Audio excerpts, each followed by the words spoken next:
Hello friends, आज हम पढ़ेंगे दोस्तों एक पोएम जिसका नाम है I taste a liquor never ब्रीवेड, जिसे लिखा है इमले डिटेंशन ने। इमले डिटेंशन ने इसमें यह बताया है कि मैंने एक शराब पी यानी कि लिकर पी जो मैंने कभी नहीं पी थी। और उन्होंने इसमें जो शराब है वो नशा है, वो वाइन का ना दिखा करके नेचर का दिखाया है। पर लोग इसे नशे के रूप में देखते हैं तो वाइन ही समझते हैं, पर इन्होंने नेचर का नशा दिखाया है।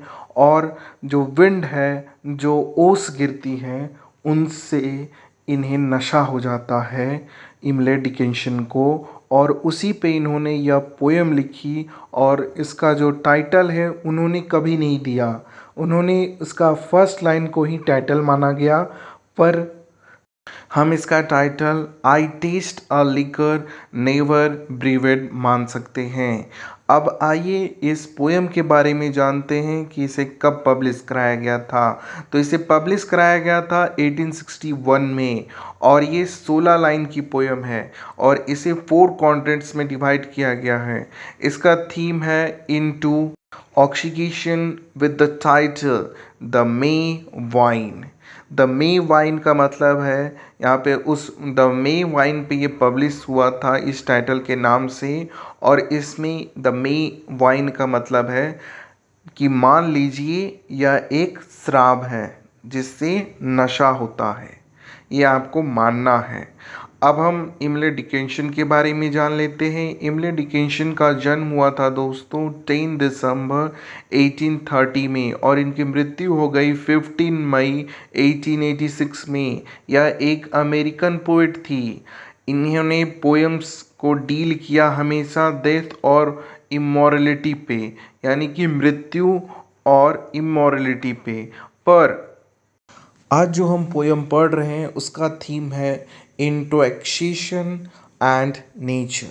इन्होंने अपने जीवन काल में 1775 पोएम्स लिख डाले, जिसमें से फेमस थे because I could not stop, for that I measure every grade I meet success is counted sweetest. आइए दोस्तों, अब हम इसे लाइन बाय लाइन पढ़ते हैं और उनकी मीनिंग जानते हैं। तो इसकी जो फर्स्ट लाइन है उसे आप ध्यान से पढ़ें, यही हमारे पोएम का टाइटल भी बन जाता है।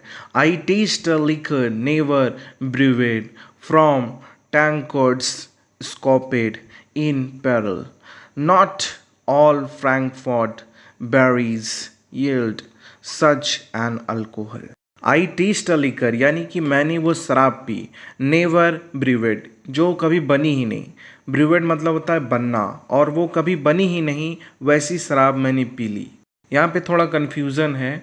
तो उन्होंने ऐसे शराब का जिक्र किया है जो कभी बनी नहीं लेकिन उन्होंने पी ली।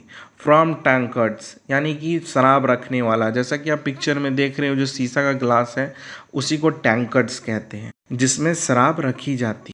स्कोपेड इन पैरल, और वो जो शराब रखने वाला टैंकर्ड्स था वो मोतियों से बना था। Not all the Frankfurt berries yield such an alcohol, और वो जो फ्रैंकफर्ट शहर में जो बेरीज से, जैसा कि आप ऊपर देख रहे बेरीज जिससे अल्कोहल बनते हैं, वहाँ फ्रैंकफर्ट शहर में भी ऐसी बेरीज नहीं होगी, ऐसा मधुर अल्कोहल नहीं होगा जिसे मैंने आज पिया है। और ऐसे गिलास से पिया है जो कि पेल का बना हुआ था, यानी कि मोतियों की बनी हुई ग्लास में आज मैंने वो वाइन पी है जो कि कभी बनी ही नहीं।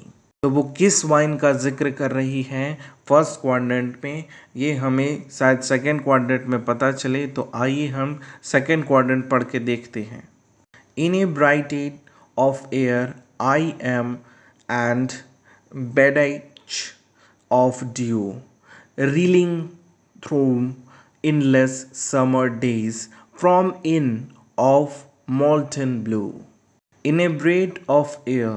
यहाँ पे इन ब्राइट मतलब है कि नशे में धुत होना, और वो ऑफ एयर यानी कि वो हवा के नशे में धुत है। एंड डिबोची ऑफ ड्यू यानी कि जो ओस की बूंदे हैं उस चीज़ में मैं भ्रष्ट हूँ, यानी कि मैं पूरी धुत हूँ। किसके नशे में? तो मैं हवा के नशे में पूरी धुत हो गई हूँ। रीलिंग दोज इनलेस समर डेज यानी कि वो लंबे और ना खत्म होने वाले गर्मियों के दिन, फ्रॉम इंस ऑफ मोल्टेन ब्लू। इंस का मतलब होता है जिससे वो निकल रही हैं, जैसे कि होटल हुए तो होटल से हम निकल रहे हैं। और मोल्टेन ब्लू स्काई, वो एक आसमान को देखती है और वो ये सोचती है कि ये समर डेज जो कभी नहीं ख़त्म होने वाले हैं, उसके ये ब्लू आसमान, और वो उस ब्लू आसमान में एक ओस की बूंद से धुत है और भ्रष्ट हो चुकी है, मतलब उसके नशे में डूब चुकी है उस हवा और उस ओस की बूंद में। और ये सब कब हो रहा है? तो समर डेज में हो रहा है। और वो आसमान कैसा है? पूरा ब्लूइश है, ऐसा वो इस क्वाड्रेंट में कह रही है। अब वो थर्ड क्वाड्रेंट में क्या कहती हैं, आइए हम पढ़ते हैं और जानते हैं। तो वो थर्ड क्वाड्रेंट में कहती हैं, when the landlords turn the drunken bee out the foxglover's door, when the butterfly renounce their dams, I shall but drink the more। इन लाइनों में पोएट कहते हैं, when the landlords turns the drunken bee, यानी कि जब landlord यानी मालिक लोग जब उस ड्रंकन बी यानी कि जो ड्रंक करती है, वो फूलों के रस को जो चूसती है, वो भी उसके नशे में धुत होती है, इसीलिए उसे ड्रंकन बी कहा जा रहा है यहाँ पे। और उसे भी वो लोग निकाल देते हैं out of the foxglove door, उस दरवाजे से निकाल देते हैं जो उस फूलों के रस से बना हुआ हो। और वो जो फूलों से बना हुआ दरवाज़ा था, उससे उस मधुमक्खी को निकाल दिया जाता है जो कि उन्हीं फूलों का रस चूसती है और एक नशे में रहती है। और इस मधुमक्खी को वो खुद से जोड़ रही है दोस्तों। When a butterfly renounce their drams, I shall but drink the more. यहाँ पे रिनाउंस का मतलब है छोड़ देना। वो जो बटरफ्लाई है वो छोड़ देगी उन ड्रैम्स को जिससे वो ड्रिंक किया करती थी।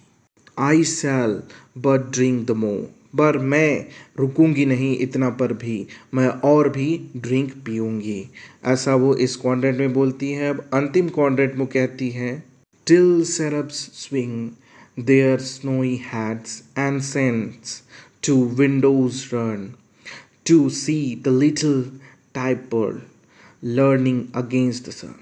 टिल सिरप्स यानी कि सिरप्स यानी कि संस, जब तक संत जो होंगे, जो गॉड होंगे, सिरप्स, वो स्विंग देयर स्नोई हैट्स, और वो अपने बर्फीले स्नोई जो हैट होता है वाइट कलर का, उसे नहीं लेंगे। और वो संत and the sun to windows run, और वो संत जब तक खिड़की तक नहीं भागेंगे। To see the little tippler, यानी टिम्पलर यानी कि नशे में धुत। तो नशे में धुत कौन है? तो वो है हमारी पोएट। तो वो कहती हैं कि वो संत जब तक विंडो पर दौड़ कर नहीं आएंगे मुझे देखने, छोटी सी ड्रंकर को देखने। लीनिंग अगेंस्ट द सन, यानी कि उन्हें सूरज की ओर झुकना होगा, यानी कि वो चाहती हैं कि वो जो संत हैं वो उनकी तरफ देखें और उनका हाल पूछें। तो ये सब जब तक वो नहीं करेंगे, यानी कि जब तक देवदूत सेरप्स नहीं आएंगे और वो संत्स अपने विंडो से नहीं झांकेंगे मेरी तरफ और मेरी तरफ देखेंगे, तब तक मैं शराब पीऊँगी और इसी नशे में रहूँगी। और यहीं पे वो लास्ट क्वाड्रेंट ख़त्म होती है। यही थी poem I taste a liquor never ब्रीवेड। तो इस पोयम में हमने यह जाना कि पोएट जो है वो सारे लोगों का ध्यान अपनी ओर खींचना चाहती है और उन संतों का भी ध्यान खींचना चाहती है। क्यों? क्योंकि वो उसकी दुनिया में उसे निकाल दिया गया है और वो अब उसी नशे में रहना चाहती हैं क्योंकि उसके इस दुनिया में कोई नहीं है। और जब तक कोई उन पर ध्यान नहीं देगा वो इसी नशे में डूबी रहेंगी, प्रकृति के नशे में। कि वो कोई शराब के नशे में नहीं थी, वो प्राकृतिक के नशे में थी। आपको यह एक्सप्लेनेशन कैसी लगी? प्लीज़ लाइक करें, शेयर करें और सब्सक्राइब करें। मैं आपसे मिलूँगा नेक्स्ट स्टोरी में, तब तक के लिए जय हिंद दोस्तों।